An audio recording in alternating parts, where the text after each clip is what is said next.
O que você escolheria para ser seu epitáfio? Caso não saiba o que é isso, calma, eu te explico. O epitáfio é uma frase deixada na sua lápide depois que você morrer. Geralmente, você ou alguma pessoa próxima tenta resumir sua vida em uma frase, deixando ali como uma forma de homenagem. Pode ser que para algumas pessoas seja pouco, não é mesmo? Algumas mentes brilhantes marcadas por vidas nada normais deixam para nós um resto de sabedoria em seus túmulos. O difícil, às vezes, pode ser entender o que o morto queria deixar. Afinal, não dá para perguntar para ele, não é? Hoje eu separei aqui algumas figuras que, além de terem sido um mistério em vida, deixaram ainda mais um mistério para ser resolvido após sua morte. Meu nome é Mozart Ornelas e seja muito bem-vindo ao nosso canal. Então, já dá aquele like e vamos ao vídeo?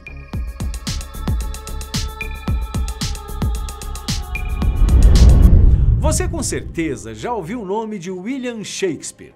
O britânico foi o escritor de uma obra muito conhecida, o drama Romeu e Julieta. Algo que você talvez não saiba da vida desse escritor, considerado um dos maiores do mundo, é como ela é rodeada de mistérios. São muitas as teorias paralelas sobre a vida e até sobre a inteligência de Shakespeare. Primeiro, existem teorias de que ele, na verdade, não escrevia os seus livros, apenas os assinava. Isso, por sinal, é uma teoria conspiratória que faz parte da vida de quase todos os grandes autores. Muitos acreditam que Shakespeare era homossexual e até a sua religião é motivo de polêmica, já que Shakespeare nasceu em uma Inglaterra que tinha acabado de cortar laços com a Igreja Católica. Ser católico na época de Shakespeare era crime na Inglaterra. Após a Igreja Romana se negar a divorciar o rei Henrique VIII, ele rompeu com os católicos e criou a sua própria religião, o catolicismo anglicano. Uma igreja muito parecida com a católica, só que o grande líder, ao invés do Papa, era o próprio rei da Inglaterra. Muito espertinho esse rei, não acha? Bom, registros deixados apontam que Shakespeare teria se convertido ao catolicismo um bom tempo antes de morrer e que poderia até ter militado secretamente contra as leis que todo dia eram alteradas, sufocando ainda mais os católicos. E tudo isso estaria relacionado com a mensagem misteriosa que o escritor deixou na pedra da sua lápide. Preste atenção, porque assim como o próprio Shakespeare, a mensagem é um pouco complexa. Livra-te, meu caro amigo, por amor de Jesus, de emerger na poeira encerrada aqui. Bendito seja o que evitar estas pedras, e maldito o que incomodar os meus ossos. Em inglês, toda a frase rima e é escrita como um poema.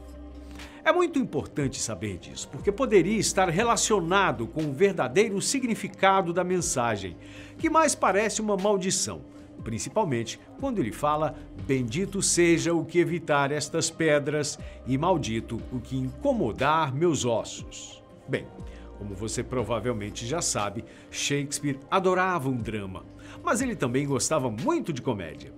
O jeito como a frase foi escrita e o modo, para especialistas do escritor, seria como uma de suas irônicas e ácidas piadas de seus livros. Outros dizem que seria uma mensagem enigmática e que, ao usar o nome de Jesus, estaria de algum modo revelando sua religião. O corpo está enterrado na Igreja da Santíssima Trindade, na cidade de Stratford-upon-Avon, na Inglaterra. Para você ter uma ideia de como essa mensagem foi levada a sério, em 2008, quando a igreja passou por uma grande reforma, o túmulo do escritor não foi tocado, para, conforme o responsável pela obra, não despertar a maldição. Bizarro, não é mesmo? E também não poderíamos deixar de falar de túmulos, e ainda mais os mais misteriosos, sem dar aquela passadinha nos egípcios, não é verdade? Afinal, o antigo povo dos faraós é muito famoso também pelas suas múmias e as avançadas técnicas de embalsamento de corpos. Outra coisa que caracteriza esse povo é sobre a crença de que de algum modo conseguiriam levar os seus pertences em vida para o outro mundo. Por isso, Os egípcios eram enterrados com verdadeiras riquezas. Ouro, obras de artes e outros pertences pessoais eram levados para a tumba junto com a múmia. Essas tumbas ainda eram fortemente seladas, sendo difícil para algum ladrão tirar o patrimônio do morto. Mas como os egípcios não eram nada bobos, caso algum aventureiro se arriscasse a cometer o crime, essas tumbas ainda vinham com mais um sistema de segurança, se é que podemos chamar assim. Vamos pegar o túmulo do faraó Amenhotep, filho de Rapu, que morreu por volta do ano de 1300 a.C. Na entrada da tumba, Amenhotep deixou uma mensagem nada amigável para aqueles que querem atrapalhar o seu descanso.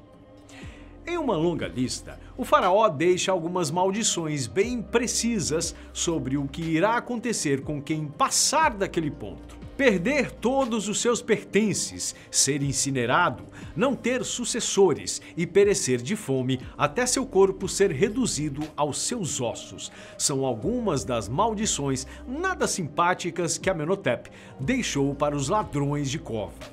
E o túmulo desse faraó é apenas um dos vários que contém maldições para os criminosos e também inimigos políticos.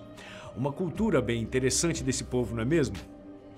Mudando totalmente a região, vamos agora para os Estados Unidos, onde uma lenda urbana assustadora assombra e diverte as pessoas da região. Mary Hart foi uma jovem que viveu durante o século XIX na cidade de New Haven, no estado de Connecticut, e ainda hoje é muito famosa na sua terra natal. Ela morreu em 1872 e mesmo com essa fama, se você perguntar pelo nome Mary Hart na cidade de New Haven, ninguém vai saber de quem se trata. Isso porque por lá ela é conhecida por outro nome, Midnight Mary. O nome foi dado devido ao seu túmulo, que é de onde provavelmente vem toda a história. Primeiro, a teoria é de que Mary havia sido enterrada viva, depois de desmaiar e passar várias horas desacordada. Midnight, caso você não saiba, é meia-noite em inglês, que seria a hora em que Mary teria morrido, e também o momento que começaria a assombrar a cidade toda noite, como uma maneira de se vingar pelo seu destino. E afinal, Mozart, o que está escrito na lápide de Mary para toda essa história ter surgido?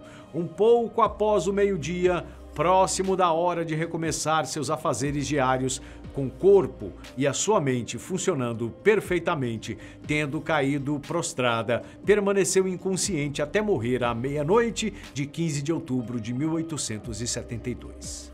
Se o pequeno texto já é bem enigmático, o título, uma pequena frase escrita em cima do parágrafo, contém as seguintes palavras: o povo será perturbado à meia-noite e morrerá. Bem sinistro, não é mesmo?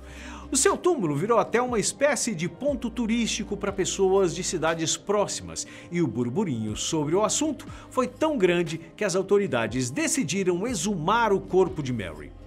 Como se não bastasse toda a bizarrice do caso, acontece que os examinadores realmente encontraram vestígios de que ela poderia ter sido enterrada viva.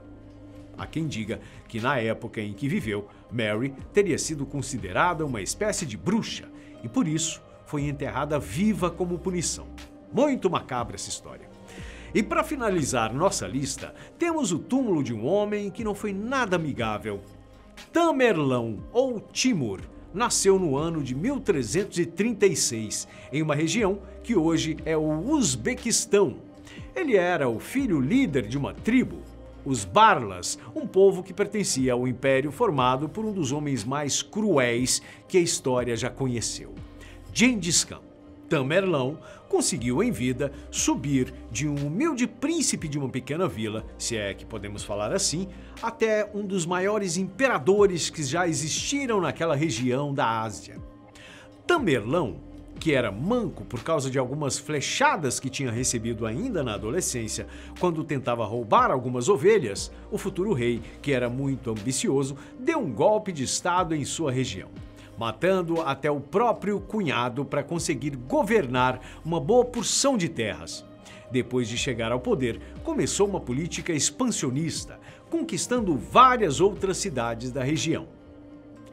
Tamerlão ficou conhecido pela sua lábia, fazendo com que soldados esquecessem rixas antigas e escolhessem novos inimigos. O novo rei invadiu partes de impérios poderosos na época e era conhecido pelo tratamento tenebroso que dava para os seus inimigos conquistados. Dentre as várias maldades, cimentar pessoas vivas e pisotear prisioneiros com cavalos eram, com certeza, as mais temidas pelos adversários desse homem. Seu império de conquista e terror acabou em 1405, quando ele tentou invadir a China. O vigoroso povo chinês impediu que Tamerlão continuasse subindo no país da Grande Muralha. A aventura também acabou fazendo com que o imperador morresse de uma gripe. Seu túmulo foi descoberto recentemente e eu já vou te explicar quando foi e como tudo isso torna essa história muito bizarra. Na tumba dele estão escritas as seguintes palavras: "Quando eu voltar dos mortos, o mundo tremerá. Aquele que abrir esse túmulo irá espalhar pelo mundo mais terror do que eu mesmo causei." Um pouco assustador, não é mesmo?